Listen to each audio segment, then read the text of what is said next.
Hello, hi everybody. Welcome back to the seminar room. We are here and joined with the student agent visa people in Nigeria. They'll be here to discuss everything visas with you. I'm going to hand you over to your host.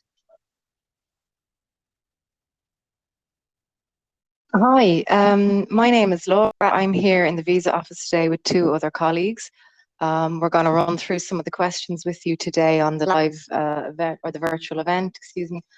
But right now we're going to go through a PowerPoint on some key aspects of the most important parts of the study visa application. This has been collated together from our experience at previous virtual events and in-person events, and they kind of capture the most frequently asked questions and also the common pitfalls where applications tend to kind of fall a little bit. I suppose before we begin the presentation, one query that comes up an awful lot that we don't actually have addressed in the PowerPoint presentation is we're a visa office based in Abuja, Nigeria, in the Embassy of Ireland here, and we process visas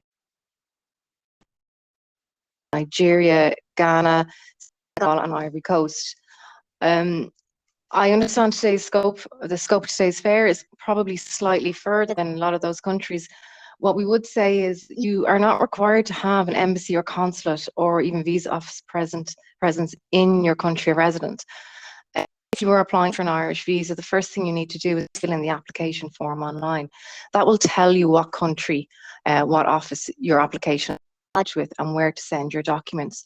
So just to say again, because we know this may put some people off, you're not required to have an office in your country of residence to apply for a visa. So we'll move, or on the first slide, we'll move on to the second slide. The 3 steps for a visa application process. So the first thing to do is to go onto the Irish immigration website.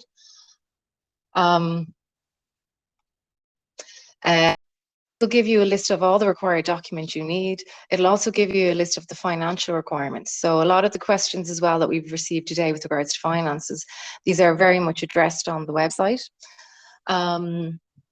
Then you go on and you actually fill in the online application form, which I referred to there a moment ago. That again, it will tell you what country or office your application has been lodged with. And then if you are a resident in Nigeria, Ghana, Senegal or Ivory Coast, if you go on to the Department of Foreign Affairs website and the Visas for Ireland page, it will tell you how each individual can submit their application. So depending on which country of residence you have, there will be slightly different instructions. So just make sure you check how you're supposed to submit your application to us. Submission dates are required to submit their application at least 8 weeks prior to their intended travel dates. This is an international requirement. It's not specific to this office. If you go onto the Irish immigration page, you will see it instructs 8 weeks prior to any application. Each week we publish on our website what decisions have been made. It's on the next slide.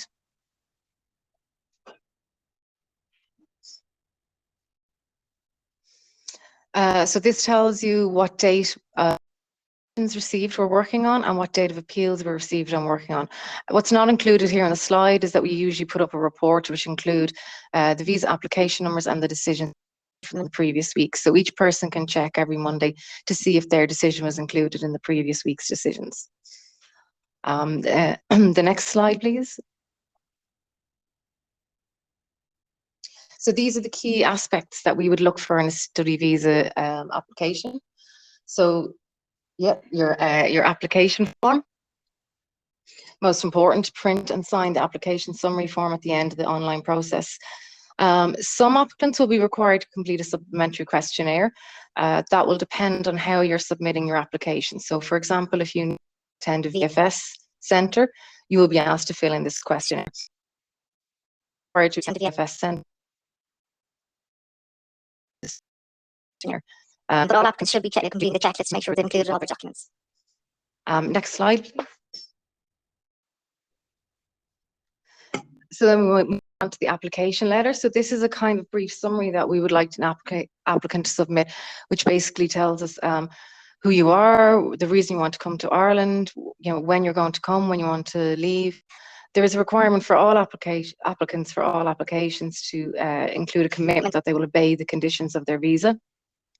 I'd like to see what course you have done, what course you plan to do, especially where your chosen course does not fall naturally in the subject of your previous qualification.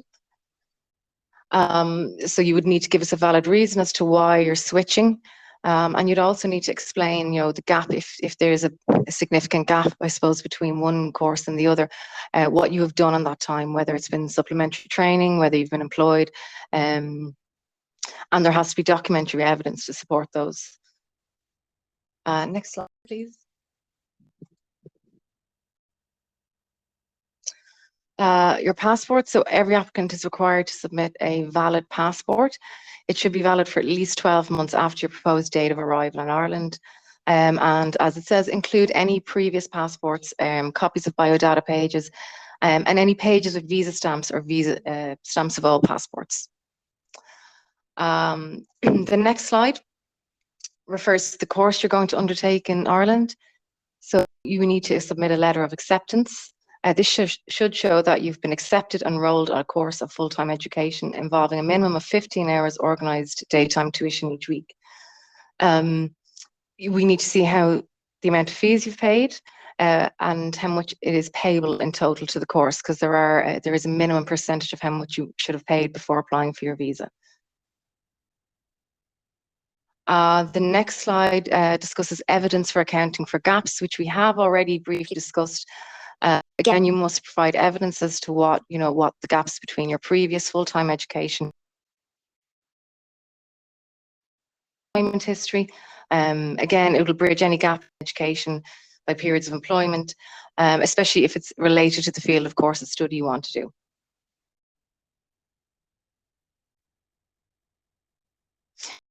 You need to see proof of your course fee payment, which is the next slide. We need to show it going into the recipient's bank, and we need to show it coming from the payee's bank. We would also need to see the funds. So where you've raised funds to pay for the college course, we need to see where that money came from. And your educational qualifications, which is the next slide. So we need to see that you have the ability to follow your chosen course, and that you've been approved to take up third level studies in Ireland. One of the most important points here to make as well is that all students are required to submit levels of English proficiency. It is mandatory for all Irish study visa applications. So this is an international requirement. It's a policy requirement made by Immigration in Dublin. It is not specific to Nigeria. It's not specific to Ghana. It's an international requirement. So it's not within the remit of an individual office to waive that right. So all study applications should come with evidence of their English language ability.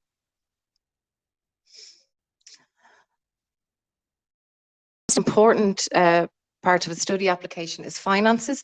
We need to see that you have enough funds to support your stay in Ireland.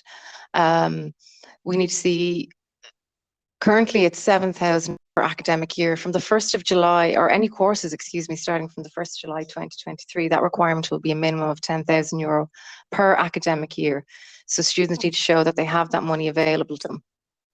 We need to see where that money has come from. So whether it's from the student themselves, whether it's from a sponsor, multiple sponsors, we need to see where that money has come from. We need to, the student needs to prove that they can access that money at any time. And that needs to be backed up with documentary evidence, okay, with regards to the explanation for where the funds have come from. If you've been refused a visa in the past, you need to declare that to us. You also need to submit the approval or the refusal letter. If you do not have the refusal letter, we would encourage you to reach out to the embassy in question and ask for a copy of it. If you're unable to get one, you need to provide a full explanation with regard to the refusal. Not disclosing a previous visa refusal will result in your application being refused. Lastly, again, the deadline, 8 weeks prior to your intended travel dates. That also counts the contrary. So you can't submit your application too soon either. So if you are applying for a course that's going to start in September 2023, it is too soon to be putting in that application now. You need to wait until at least 8 weeks prior to your intended travel dates. The main reason being is that we need to see up-to-date documents, and we need to ensure that your circumstances won't change between now and a September start date.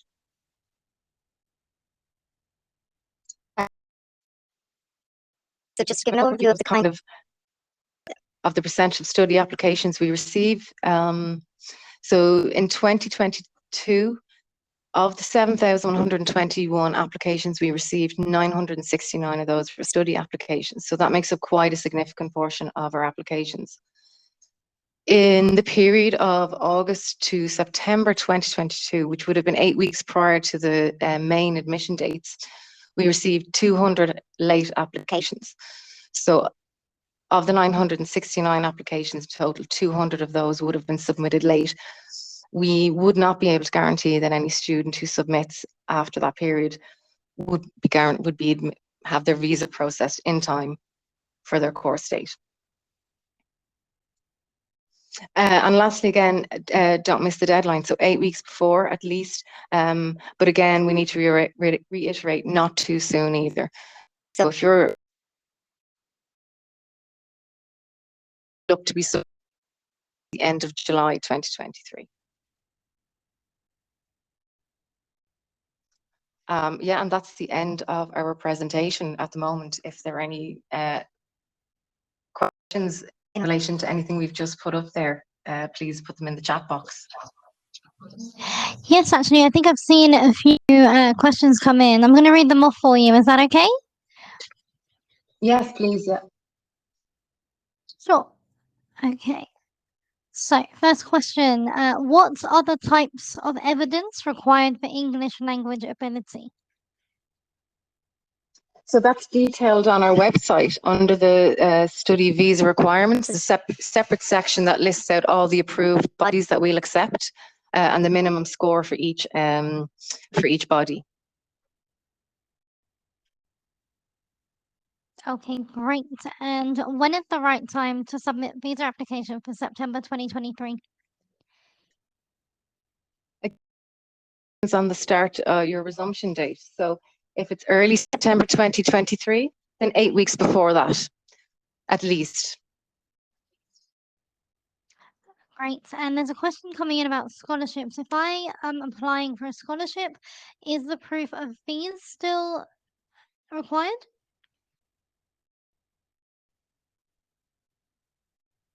It will depend on what the value of the scholarship is. So if the scholarship is going to cover a minimum of 10,000 euro expenses, then yes. But if it's going to fall short, then the student will have to make it up to the 10,000. Great. Okay. And I think we have another question here. You should clarify, sorry, that's so- also to do with living expenses, because Yeah. I know some scholarships relate to simply just the course fees. So it will depend on what the scholarship covers. If it covers course fees and living expenses, you need to show proof basically that the scholarship has paid the course fees, and then there is a balance of 10,000 per year, per academic year on top of that. Okay, great. And there's another question coming in about the test scores. So does it have to be a test score even in a previous degree were all in English? Yes, again, it's an international requirement. It's not, it's not within the remit of our office to waive that requirement. So any student coming from anywhere international will be obliged to provide that information. Okay, and how long would you recommend that it might take to get an admission after the application? Say admission, I think they mean decision, is it? Yeah, I believe so. Mean decision, yes. So we'll say applications are processed approximately 8 weeks after they're received in the embassy. So again, we would advise to check the weekly decisions page. It will tell you what week worth of applications we're working on. So as you can see from the slide, we're working on applications received in early January 2023. So we're quite slightly ahead of target. But that does not mean that the student can submit their application in such a short period of time. Understood, definitely. Okay, so there's another question here about certificates. Are there particular certificate date deadlines? For example, if there's a certificate of the early 2000s, is that an acceptable qualifications certificate? 2007, let's say precisely. 2007. Yes. Yes, again, if the student can provide evidence of what they've been doing between that period, so that's a 16-year gap, so that's a significant amount of time. It doesn't necessarily squat, Yeah. but they would have to show a significant amount of evidence as to what they've been doing in the meantime. And ideally, we would like to see it follow the course of what they're looking to study in Ireland as well. It should be related if there's going to be such a large gap between previous study and the next step. Yep, understood. And regarding proof of funds, what if a relative transfers the bulk of the funds into a student's bank account? Is that acceptable?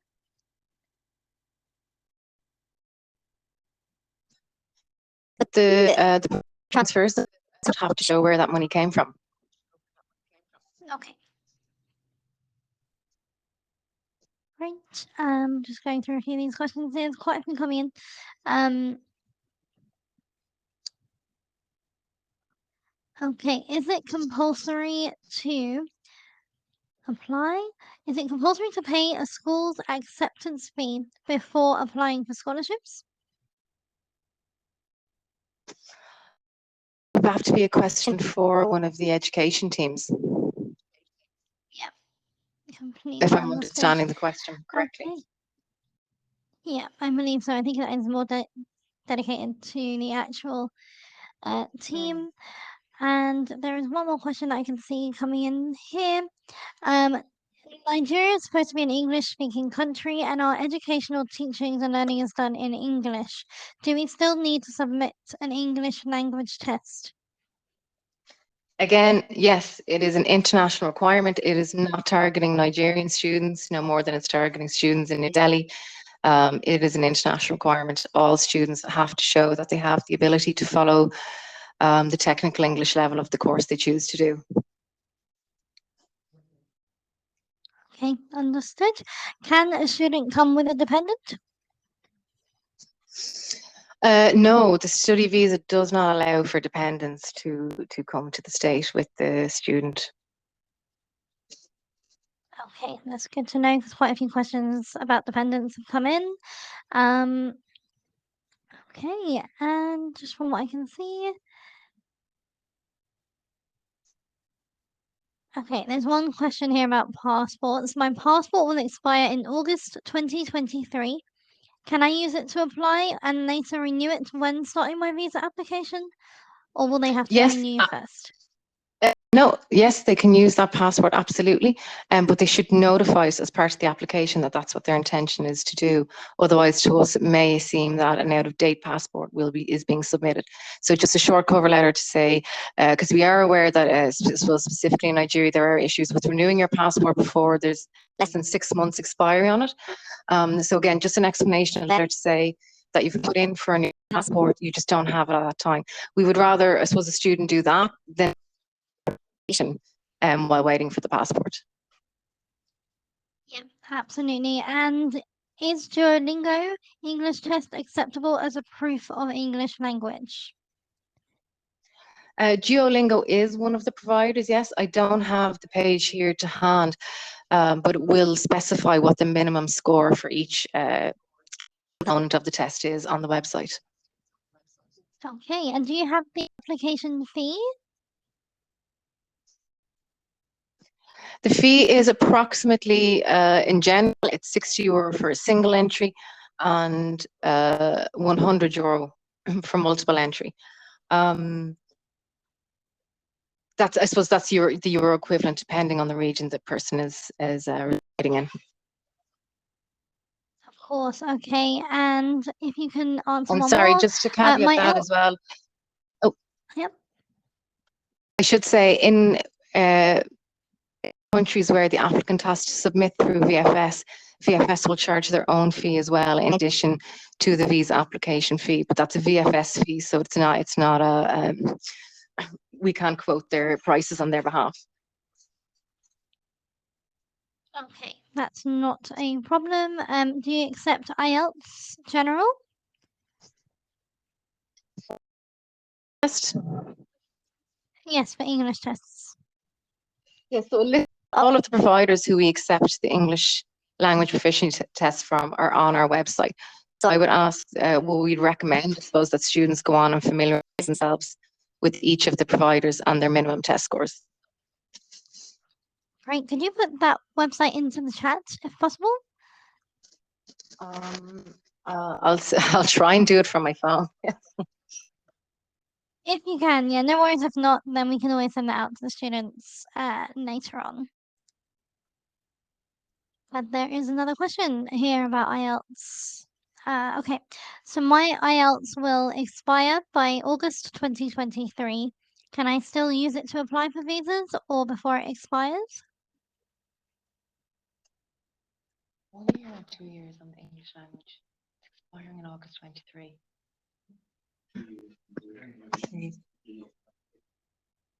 Okay. Before they still use it. But again, I suppose it depends on when they submit their application or when they intend on studying. Okay, yeah, that would make sense for sure. Okay, I think we're going to come on to the last question now. We've still got a couple of minutes. I am a legal consultant. We come across dozens of candidates who want to study in Ireland. How can I register as a certified agent?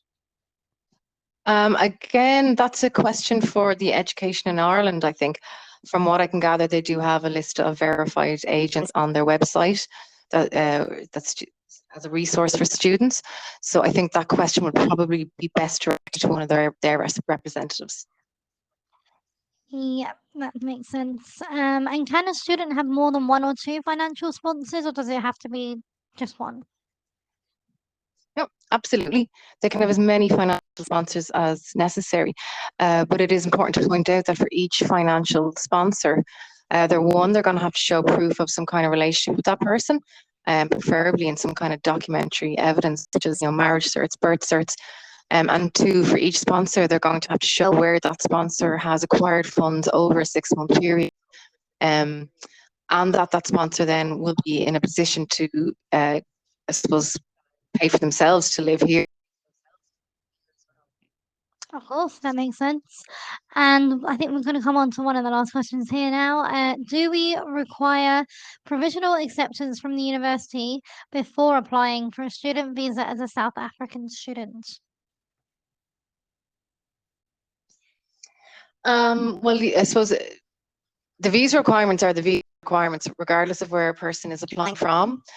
So they apply to all students internationally, but there should be a letter of acceptance should be included in the application. So yes, a is going to need to see that the person has been accepted onto the course. Of course, that completely makes sense.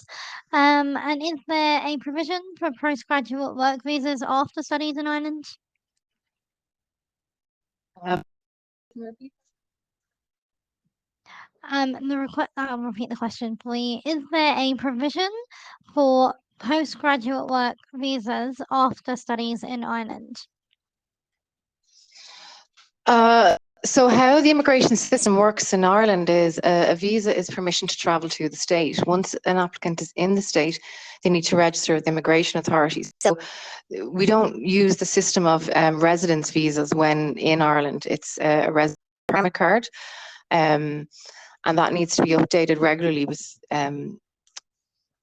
police authorities. So that's more of a question for in-state rather than a visa question, if that makes sense.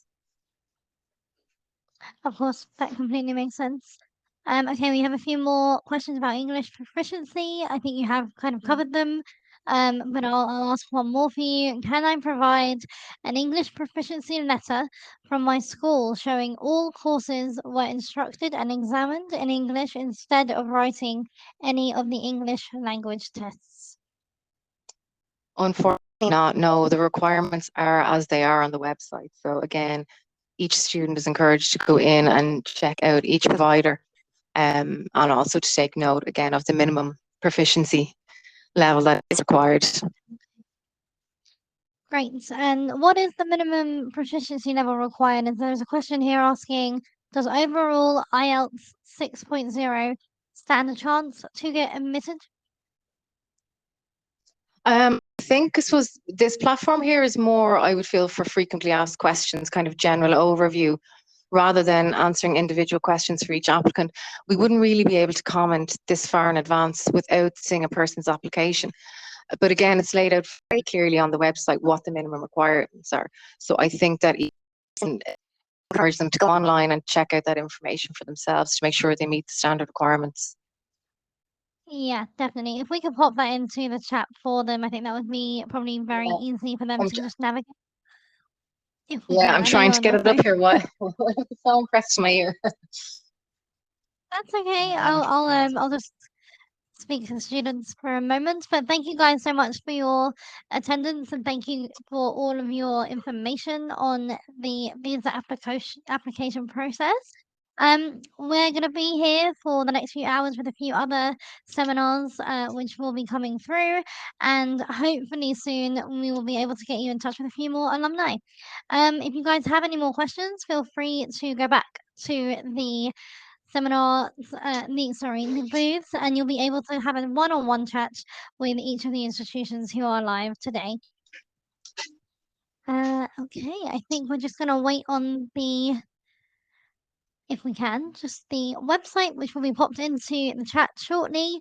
If we can not get that in the chat, we will send that out to you right after the fair. Would it be?